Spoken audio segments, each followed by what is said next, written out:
ಆರಂಭದಲ್ಲಿ ಮಲೆನಾಡಿನಲ್ಲಿ ಕೂಡ ಮಳೆಯ ಅಭಾವ ಎದುರಾಗಿ ಬರಗಾಲದ ಪರಿಸ್ಥಿತಿನೇ ಒಂದು ರೀತಿ ಎದುರಾಗಿತ್ತು. ಏನು ಚಿಕ್ಕಮಗಳೂರು ಜಿಲ್ಲೆಯ ಮಲೆನಾಡು ಭಾಗದಲ್ಲಿ ಕೂಡ ಮಳೆಯ ಅಭಾವ ಎದುರಾಗಿ ಮಳೆಯ ತೀವ್ರ ಕೊರತೆ ಎದುರಾಗಿತ್ತು. ಯಾಕಂದರೆ ಚಿಕ್ಕಮಗಳೂರು ಜಿಲ್ಲೆ ಅಂತ ಹೇಳಿದ್ರೆ ಅದು ಮಲೆನಾಡು, ಮಳೆ ಬಂದೇ ಬರುತ್ತೆ ಅಂತ ಅನಿಸಿದ್ರು. ಆದರೆ ಜುಲೈ ಮತ್ತು ಆಗಸ್ಟ್ 2 ತಿಂಗಳು ಕೂಡ ಮಲೆನಾಡಿನಲ್ಲಿ ಮಳೆ ಭಾಳಷ್ಟು ಕ್ಷೀಣ ಆಗಿತ್ತು ಅಂತ ಹೇಳ್ಬೋದು. ಆದರೆ ಕಳೆದ 3 ದಿನಗಳಿಂದ ಏನು ಶೃಂಗೇರಿ ಸುತ್ತಮುತ್ತ ವರ್ಣ ಅಬ್ಬರಿಸ್ತಾ ಇರುವಂಥದ್ದು, ಇದರಿಂದ ಭದ್ರಾ ಮತ್ತು ತುಂಗಾ ನದಿಗಳು ತುಂಬಿ ಹರಿದು ಅಪಾಯದ ಮಟ್ಟ ತಲುಪಿದ್ವು ಅಂತ ಹೇಳ್ಬೋದು.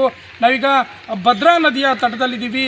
ಏನು ಚಿಕ್ಕಮಗಳೂರು ಜಿಲ್ಲೆಯ ಎನ್.ಆರ್.ಪುರ ತಾಲೂಕಿನ ಬಾಳೆಹೊನ್ನೂರು ಬಳಿಯ ಭದ್ರಾ ನದಿಯಲ್ಲಿ ಏನು ಇವಾಗ ಪ್ರವಾಹದ ಪರಿಸ್ಥಿತಿ ಎದುರಾಗಿರುವಂಥದ್ದು. ನಾವೀಗ ಭದ್ರಾ ನದಿಯ ಏನು ಒಂದು ತೋಟದ ಬಳಿ ಇದ್ದೀವಿ. ಈ ಭದ್ರಾ ನದಿಯ ಈಗ ಅಡಿಕೆ ನೋಡ್ಬೋದು, ಇವು ಅಡಿಕೆ ತೋಟ ಕೂಡ ಇಲ್ಲಿ ಮುಳುಗಡೆ ಆಗಿರುವಂಥದ್ದು. ಇದು ಭದ್ರಾ ನದಿಯ ತಟದಲ್ಲೇ ಬರುವಂಥ ಪ್ರದೇಶ. ಇಲ್ಲಿ ಪ್ರತಿ ಬಾರಿ ನೆರೆ ಉಂಟಾದರೆ ಇಲ್ಲಿ ಏನು ತೋಟ ಕೂಡ ಮುಳುಗಡೆ ಆಗುತ್ತೆ. ಮತ್ತು ಇಲ್ಲಿನ ಜನರಿಗೂ ಕೂಡ ಇದು ಒಂದು ನೆರೆಯ ಪರಿಸ್ಥಿತಿ ಎದುರಾದರೆ ಸಂಕಷ್ಟ ಉಂಟಾಗುತ್ತೆ ಅಂತ ಹೇಳ್ಬೋದು. ಈ ತೋಟದ ಮಾಲೀಕರಾದಂಥ ಕಮಲಾ ಅವರು ನಮ್ಮ ಜೊತೆ ಇದ್ದಾರೆ. ಅವರನ್ನು ನಾನು ಕೇಳ್ತೇನೆ, ಇಲ್ಲಿ ಪ್ರತಿ ಸಲ ಹೇಗಿರುತ್ತೆ ಪರಿಸ್ಥಿತಿ ಅಂತೇಳಿ. ಈಗ ಅಂದರೆ ಈ ಸಲ ಮಳೆ ಕಡಿಮೆ ಇತ್ತಮ್ಮ, ಈಗ ಶುರುವಾಗಿದೆ. ಪ್ರತಿ ಸಲ ಹೇಗಿರುತ್ತೆ? ಪ್ರತಿ ವರ್ಷ ನೀರು ಬರ್ತದೆ ಸರ್, ವರ್ಷ ನೀರು ತುಂಬಿ ಬರ್ತದೆ, ಮನೆ ಸುತ್ತ ಬರ್ತದೆ. ಅದು ನಮಗೆ ಒಂದು 5 ವರ್ಷ ಆಯಿತು, ಮನೆಯೇ ಹೋಯಿತು.